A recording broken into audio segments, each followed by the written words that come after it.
রহমতুল লিল আলামিন নবী আসিলেন এই ভবেতে, সেজদায় পড়ে কান্দেন নবী উম্মতি তরাইতে।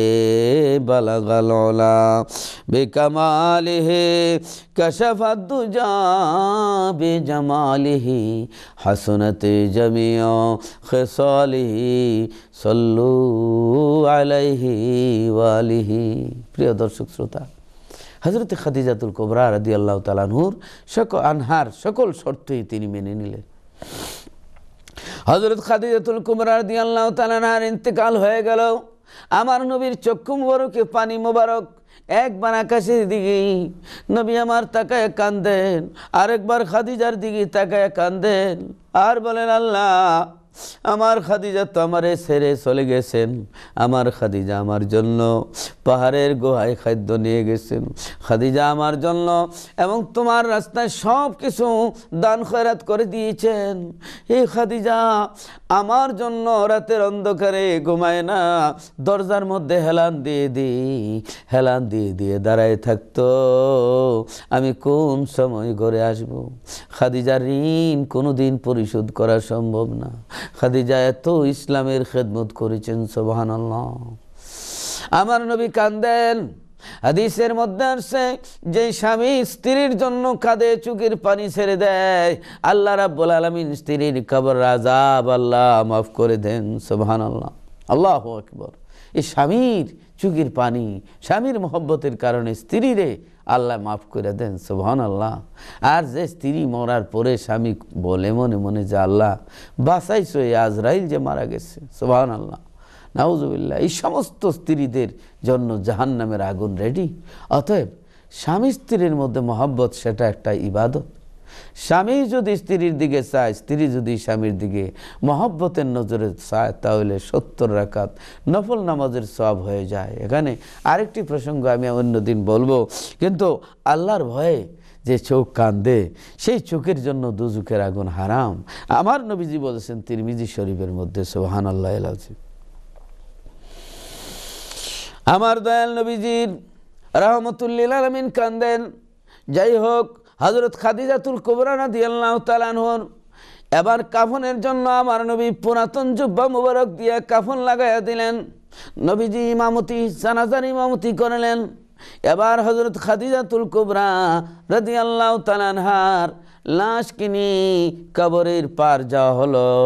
কবরে নামানোর আগে বলতেছেন, ও সাহাবীরা শোনো, রাখো রে, আমার খাদিজার সঙ্গে আমার একটা ওয়াদা ছিল।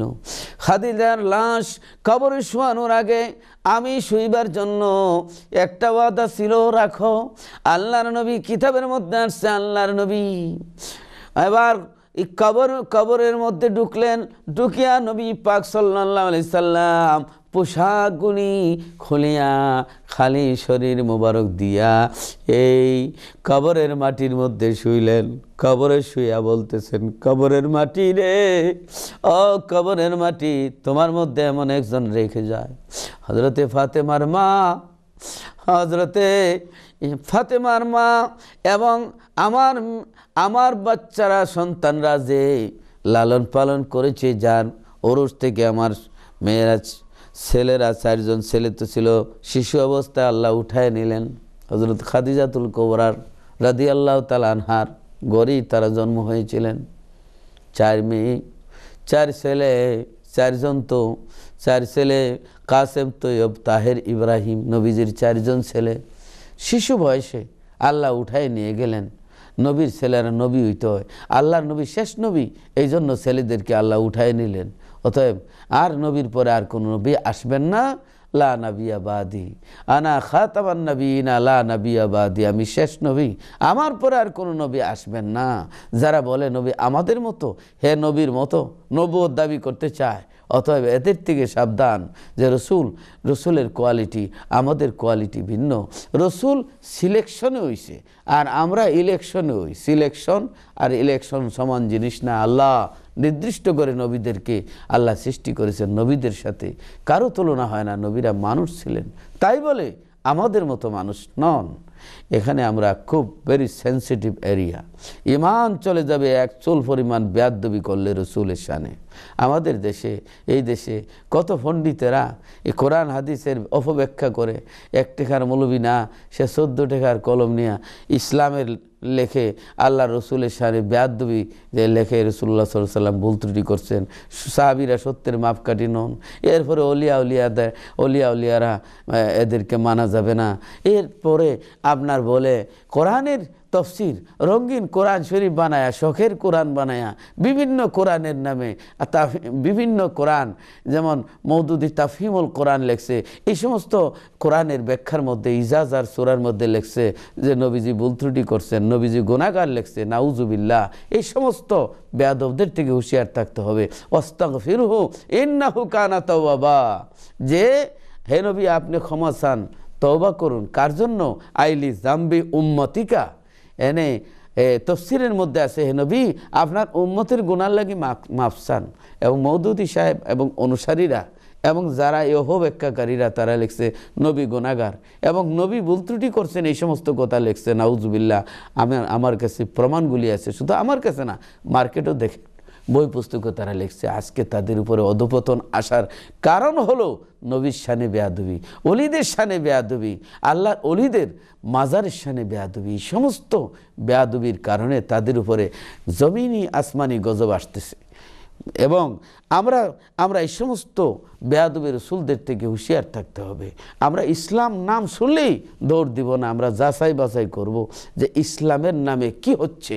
আমরা সত্যিকারের ইসলাম চাই, আমরা শান্তির ধর্ম চাই, আমরা টেরোরিজম চাই না, আমরা সন্ত্রাস চাই না।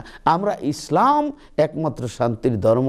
ইসলাম, real Islam is the religion of peace. শান্তির ধর্ম রিয়েল ইসলাম। আমরা রিয়েল ইসলাম আমরা সারা দুনিয়ার জমিনে আমাদের সুন্দর ব্যবহারের মাধ্যমে ইসলামের প্রসার করতে চাই। এবং আখিরাতের ভয়, হাসরের ভয়, কবরের ভয়, চোখের পানি ছেড়ে ছেড়ে মানুষ এমনিই আমাদের ব্যবহারেই মানুষ মুসলমান হয়ে যাবে। সুবহানাল্লাহ। এটাই হলো সবচেয়ে বড় সংগ্রাম। হযরত খাদিজাতুল কুবরা রাদিয়াল্লাহু তাআলা আনহার কবরে আল্লাহর নবী রহমতুল লিল আলামিন শুইলেন। আল্লাহর নবী রহমতুল লিল আলামিন শোয়ার পরে আমার দয়াল নবীজি বলতেছেন, এই কবরের মাটি সাবধান রে, সাবধান। আমার খাদিজাতুল কুবরা আমার জন্য অনেক খেদমত করেছে, আল্লাহর ভয়ে কেঁদেছে। খাদিজাকে তুমি খাদিজার সঙ্গে ভালো ব্যবহার করবে।